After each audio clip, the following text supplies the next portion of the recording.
ದೇಶಾದ್ಯಂತ ಏನು ಗೋರಕ್ಷಾ ಅಭಿಯಾನ ಚಳವಳಿ ಮುಂದುವರೆದಿದ್ದು, ಇಂದು ಕರ್ನಾಟಕದ ಏನು ಬೆಂಗಳೂರಿನ ಮಹಾಲಕ್ಷ್ಮೀಪುರಂ ವಿಧಾನಸಭಾ ಕ್ಷೇತ್ರದ ಸಾದರ ಕ್ಷೇಮಾಭಿವೃದ್ಧಿ ಸಂಘದ ಏನು ಆ ಒಂದು ಸಭಾಭವನದಲ್ಲಿ ಬೆಳಗ್ಗೆಯಿಂದಲೇ ಏನು ದೇಶಾದ್ಯಂತ ಗೋರಕ್ಷಾ ಅಭಿಯಾನ ಒಂದು ಪೂರಕವಾಗಿದ್ದ ಕಾರ್ಯಕರ್ತರು, ಸ್ವಾಮೀಜಿಗಳು ಎಲ್ಲರೂ ಕೂಡ ಇಲ್ಲಿ ಬಂದಿದ್ದಾರೆ ಮತ್ತು ರಾಜಕಾರಣಿಗಳು ಈ ಒಂದು ಕಾರ್ಯಕ್ರಮಕ್ಕೆ ಬಂದಿದ್ದಾರೆ. ಬನ್ನಿ, ಇಲ್ಲಿ ಬೆಂಗಳೂರಿನ ಏನು ಆರೂಢ ಭಾರತಿ ಮಹಾಸ್ವಾಮೀಜಿಗಳು ಕೂಡ ಇವತ್ತು ಸಾನ್ನಿಧ್ಯವನ್ನು ವಹಿಸಿದ್ದಾರೆ. ಅವ್ರನ್ನೇ ಮಾತಾಡ್ಸೋಣ. ಸ್ವಾಮೀಜಿ, ಮೊದಲನೇದಾಗಿ ತಮಗೆ ಪ್ರಣಾಮಗಳು. ನಮಸ್ಕಾರ. ನಮಸ್ಕಾರ ಸ್ವಾಮೀಜಿ, ಇವತ್ತು ತಮ್ಮ ಸಾನ್ನಿಧ್ಯದಲ್ಲಿ ಮಹಾಲಕ್ಷ್ಮೀಪುರ ಕ್ಷೇತ್ರದಲ್ಲಿ ಗೋರಕ್ಷಾ ಅಭಿಯಾನ ಈ ಒಂದು ಚಳುವಳಿನ ದೇಶಾದ್ಯಂತ ಮಾಡ್ತಾ ಇದ್ದಾರೆ ಮತ್ತು ವಿಶೇಷವಾಗಿ ಕರ್ನಾಟಕದಲ್ಲಿ ಈ ಕ್ಷೇತ್ರದಲ್ಲಿ ತಾವು ಒಂದು ಸಾನ್ನಿಧ್ಯ ವಹಿಸಿದ್ದೀರಾ. ಏನು ಹೇಳ್ತೀರಾ? ಈ ರೂಪರೇಷೆ ಏನು, ಉದ್ದೇಶಗಳೇನು? ಇದು ನಮ್ಮ ಸಾನ್ನಿಧ್ಯ ಅಂತ ಏನಲ್ಲ, ನಾವೆಲ್ಲ ಸಾಮೂಹಿಕ ಸಾನ್ನಿಧ್ಯದಲ್ಲಿ ಮಾಡ್ತಾಯಿದ್ದೇವೆ. ಈ ಗೋಸಮ್ಮಾನ ಅಭಿಯಾನ ಕಾರ್ಯಕ್ರಮಕ್ಕೆ ನಂದಿ ಬಾಬಾ ನೇತೃತ್ವ, ಗೋಮಾತೆಯ ಸಾನ್ನಿಧ್ಯ. ನಾವೆಲ್ಲ ಆ ಗೋಮಾತೆಯ ನಂದಿಯ ಸೇವಕರಾಗಿ ದೇಶದ ಎಲ್ಲ ಸ್ವಾಮೀಜಿಗಳವರು, ಗೋಭಕ್ತರು, ಗೋಸಂತರು ಸೇರಿಕೊಂಡು ಈ ಅಭಿಯಾನ ಮಾಡ್ತಿದ್ದೇವೆ. ಇದು ಸಮಗ್ರ ದೇಶವ್ಯಾಪಿಯಾದಂಥ ಅಭಿಯಾನ. ಇಡೀ ದೇಶದ 5400 ತಹಸೀಲ್ದಾರ್ಗಳಿದ್ದಾರೆ. ಆ ಎಲ್ಲ ತಹಸೀಲ್ದಾರ್ಗಳಿಗೆ ಏಕಕಾಲದಲ್ಲಿ ಏಪ್ರಿಲ್ 27ಕ್ಕೆ ನಾವು ಮನವಿ ಕೊಡ್ತೇವೆ. ಅದಾದ 3 ತಿಂಗಳ ಬಳಿಕ ಇಡೀ ದೇಶದ ಎಲ್ಲ ಜಿಲ್ಲಾಧಿಕಾರಿಗಳಿಗೂ ಮನವಿ ಕೊಡ್ತಕ್ಕಂಥ ಕಾರ್ಯಕ್ರಮ. ಅದಾದ 3 ತಿಂಗಳ ನಂತರ ಪ್ರತಿ ರಾಜ್ಯದ ರಾಜ್ಯಪಾಲರಿಗೆ ಮತ್ತು ಮುಖ್ಯಮಂತ್ರಿಗಳಿಗೆ ಮನವಿಯನ್ನು ಕೊಡ್ತೇವೆ. ಈ ಹಂತದಲ್ಲಿ 3 ಹಂತದಲ್ಲಿ ನಮ್ಮ ಬೇಡಿಕೆ ಈಡೇರದೇ ಇದ್ದಾಗ 4ನೇ ಹಂತ ಶುರುವಾಗುತ್ತೆ. 2027 ಫೆಬ್ರವರಿ 27ರಿಂದ ಆಗಸ್ಟ್ 15ರವರೆಗೆ 5 ತಿಂಗಳುಗಳ ಕಾಲ ನಾವು ದೆಹಲಿಯಲ್ಲಿ ಇಡೀ ದೇಶದ ಎಲ್ಲ ಸಂತರು, ಗೋಭಕ್ತರು ಸೇರಿ ಪ್ರತಿಭಟನೆಯನ್ನು ನಡೆಸ್ತೇವೆ. ಆ ಪ್ರತಿಭಟನೆಯಲ್ಲೂ ಕೂಡ ನಮಗೆ ಜಯ ಸಿಗದೇ ಹೋದ ಪಕ್ಷದಲ್ಲಿ ಆಗಸ್ಟ್ 16ನೇ ತಾರೀಕಿನಿಂದ ಆಮರಣಾಂತ ಉಪವಾಸ ಸತ್ಯಾಗ್ರಹವನ್ನು ಕೈಗೊಳ್ತೇವೆ. ಇದು ಈ ಅಭಿಯಾನದ ಉದ್ದೇಶ. ನರೇಂದ್ರ ಮೋದಿ ಎನ್ನುವ ಒಬ್ಬ ಹಿಂದೂ ಅಪ್ರತಿಮ ನಾಯಕನ ನಾಯಕತ್ವದಲ್ಲಿ ಇವತ್ತು ಭಾರತ ಎಲ್ಲರಿಗೂ ಮಿತ್ರ ರಾಷ್ಟ್ರವಾಗಿದೆ. ಅದರ ಜೊತೆಗೆ ತಾವು ಕೂಡ ಹಿಂದುತ್ವ ಪ್ರತಿಪಾದಕರು, ದೇಶದಲ್ಲಿ ಭಾಷೆ, ಸನಾತನ ಧರ್ಮದಲ್ಲಿ ನಂಬಿಕೆ ಇಟ್ಟಂಥವ್ರು. ಇನ್ನೊಂದು ವರ್ಗ ಏನು ಮಾಡುತ್ತೆ, ಇದೇ ಗೋವನ್ನು ಕಡಿದು ಮಾಂಸವಾಗಿ ಪರಿವರ್ತನೆ ಮಾಡಿ ಇಡೀ ದೇಶದಲ್ಲಿ, ಪ್ರಪಂಚದಲ್ಲಿ ಹೈಯೆಸ್ಟು ರಫ್ತು ಮಾಡ್ತಕ್ಕಂಥ ದೇಶ ಯಾವುದಾದ್ರು ಇದ್ದರೆ ಅದು ಭಾರತ. ಎರಡೂ ಇಲ್ಲೇ ಇದೆ ಸಾಮ್ಯತೆ. ಏನು ಹೇಳ್ತೀರಿ ಸರ್? ಒಳ್ಳೆಯದು ಕೆಟ್ಟದ್ದು ಎಲ್ಲ ಕಡೆಗೂ ಇರುತ್ತದೆ, ಏನು ಮಾಡಲಿಕ್ಕಾಗಲ್ಲ. ಅದು ನಾವು ಈಗ ಚೇಳು ಕಚ್ಚು ಕೆಲಸ ಮಾಡಿದರೆ ಸಂತರು ನಾವು ಉಳಿಸೋ ಕೆಲಸ ಮಾಡಬೇಕು.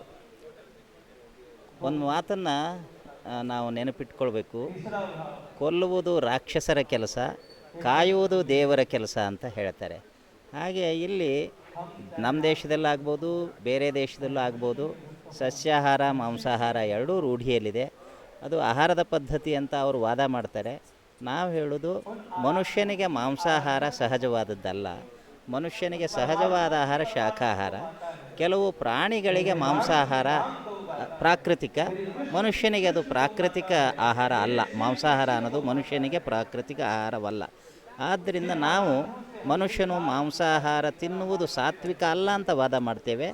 ಅದರಲ್ಲೂ ಕೂಡ ಗೋಮಾಂಸವನ್ನು ತಿಂತಕ್ಕಂಥದ್ದು ಒಂದು ರೀತಿ ಪಾಪದ ಕೆಲಸ ಅಂತ ಹೇಳ್ತೇವೆ. ಯಾಕೆ ಅಂತ ಕೇಳಿದರೆ, ಪ್ರತಿಯೊಬ್ಬ ಮನುಷ್ಯರು ನಾವು ತಾಯಿ ಹಾಲನ್ನು ಬಿಟ್ಟರೆ ನಾವು ಜೀವಮಾನ ಪರ್ಯಂತರ ಹಸುವಿನ ಹಾಲನ್ನು ಕುಡಿದು ಬದುಕ್ತಾ ಇದ್ದೇವೆ. ಹಸು ನಮಗೆ ಹಾಲು ಕೊಡ್ತದೆ ಅನ್ನೋ ಕಾರಣಕ್ಕೆ ಮಾತ್ರವಲ್ಲ, ಹಸು ಎಲ್ಲ ರೀತಿಯಿಂದಲೂ ನಮಗೆ ಉಪಕಾರಿಯಾಗಿದೆ. ಆ ಗೋಮಯ ನಮಗೆ ಉಪಕಾರಿಯಾಗಿದೆ, ಗಂಜಲ ಉಪಕಾರಿಯಾಗಿದೆ. ಮತ್ತು ಮಾತೃ ವಾತ್ಸಲ್ಯ ಅನ್ನೋದಕ್ಕೆ ಮಾದರಿ ಹಸುವು. ಆ ಹಸು ಕರು ಹಾಕಿದಾಗ ನೋಡಿ, ಕರುವನ್ನು ಯಾರಾದರೂ ಅಪರಿಚಿತರು ಮುಟ್ತಾರ ಅಂತ ಮುಟ್ಟಿಸ್ಕೊಡಲ್ಲ ಅದು. ಆದ್ದರಿಂದ ಮಾತೃ ವಾತ್ಸಲ್ಯವನ್ನು ನಾವು ಹಸುವಿನಿಂದ ಕಲಿತೇವೆ.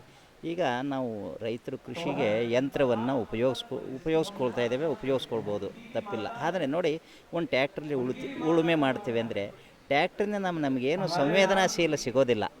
ಆದರೆ ಹಸು ಇದ್ದರೆ ನಮಗೇನು ಒಂದು ಒಳ್ಳೆಯ ಭಾವನೆಗಳು ಉಕ್ಕುತ್ತಾವು. ಪ್ರೇಮ ಭಾವನೆ ಉಂಟು, ವಾತ್ಸಲ್ಯ ಭಾವನೆ, ದಯಾ, ಕರುಣೆ, ಈ ಎಲ್ಲ ಭಾವಗಳು ಹುಟ್ಟುತ್ತಾವೆ. ಈ ಹಸು ಸಾಕೋದ್ರಿಂದ, ನಂದಿ ಇರೋದ್ರಿಂದ ನಮ್ಮಲ್ಲಿ ಮಾನವೀಯ ಗುಣಗಳು ಆವಿರ್ಭಾವ ಆಗ್ತವೆ. ಆದ್ದರಿಂದ ನಾವು ಹಸುವಿನ ನಂದಿಯನ್ನು ಪೂಜ್ಯ ಅಂತೇವೆ. ಪೂಜ್ಯವಾದ ಇದರ ಹತ್ತೆ ನಿಲ್ಲಬೇಕು ಅನ್ನೋದು ನಮ್ಮ ವಾದ. ಒಟ್ಟಾರೆ ನರೇಂದ್ರ ಮೋದಿ ಸರ್ಕಾರದಲ್ಲಿ ತಮಗೆ ನಂಬಿಕೆ ಇದೆಯಾ ಗೋಹತ್ಯೆ ನಿಷೇಧ ಕಾಯ್ದೆ ಜಾರಿ ಆಗುತ್ತೆ ಮತ್ತು ಈ ರೀತಿ ಸನಾತನ ಧರ್ಮದಲ್ಲಿ ನಂಬಿಕೆ ಇಟ್ಟಂಥ ಏನು ನರೇಂದ್ರ ಮೋದಿ ಆಗಿರ್ಬೋದು ಯಾರೇ ಆಗಿರ್ಬೋದು ಒಟ್ಟಾರೆ ಹೇಳೋದಾದರೆ ಗೋರಕ್ಷಣೆಗೆ ಮುಂದಾಗ್ತಾರಾ, ಗೋಶಾಲೆಗಳೇ ಅತಿ ಹೆಚ್ಚು ಪ್ರೇರಣೆಯನ್ನು ಕೊಡ್ತಾರಾ, ಗೋಹತ್ಯೆ ನಿಷೇಧ ಕಾಯ್ದೆ ಆಗುತ್ತಾ ಮತ್ತು ರಾಷ್ಟ್ರ ಪ್ರಾಣಿಯನ್ನಾಗಿ ಘೋಷಿಸ್ತಾರ ಅನ್ನೋ ನಂಬಿಕೆ ಇದೆಯಾ ನಿಮಗೆ? ನಂಬಿಕೆ ಇದೆ. ಈಗಾಗಲೇ ಹಲವು ರಾಜ್ಯಗಳಲ್ಲಿ ಗೋಹತ್ಯೆ ನಿಷೇಧ ಕಾನೂನು ಜಾರಿಯಾಗಿದೆ. ನಾವು ಈಗ ಕೇಳ್ತಾ ಇರೋದು ಅಖಂಡ ಭಾರತದಲ್ಲಿ ಕೇಂದ್ರ ಸರ್ಕಾರದಿಂದ ಏಕ ಕಾನೂನಿನಡಿಯಲ್ಲಿ ಜಾರಿ ಆಗಬೇಕು ಅಂತ. ಇದು ಇಂದಲ್ಲ ನಾಳೆ ಜಾರಿ ಆಗೇ ಆಗುತ್ತೆ. ನಮಗೆ ಸರ್ಕಾರದ ಮೇಲೆ ನಂಬಿಕೆ ಇದೆ. ನಾವು ಈ ಅಭಿಯಾನ ಯಾಕೆ ಮಾಡ್ತಾ ಇದ್ದೇವೆ ಅಂದರೆ ನೇರವಾಗಿ ಸರ್ಕಾರಕ್ಕೆ ಆಗ್ರಹ ಮಾಡ್ತಾ ಇಲ್ಲ, ಜನಜಾಗೃತಿಯನ್ನು ಮೂಡಿಸ್ತಾ ಇದ್ದೇವೆ. ಜನರಲ್ಲಿ ಬಲಿಷ್ಠವಾದಂಥ ಇಚ್ಛಾಶಕ್ತಿ ಮೂಡಿದರೆ ಖಂಡಿತವಾಗಿ ಈ ಅಭಿಯಾನ ಯಶಸ್ವಿ ಆಗ್ತದೆ, ನಮ್ಮ ಬೇಡಿಕೆ ಈಡೇರ್ತದೆ. ನಮ್ಮ ಬೇಡಿಕೆ ಇಷ್ಟೇ, ಗೋಹತ್ಯೆ ನಿಷೇಧ ಆಗಬೇಕು, ಗೋಮಾತೆ ರಾಷ್ಟ್ರಮಾತೆ ಅಂತ ಆಗಬೇಕು, ಗೋಮಾಳವನ್ನು ಗೋವಿಗೋಸ್ಕರ ಉಳಿಸ್ಬೇಕು.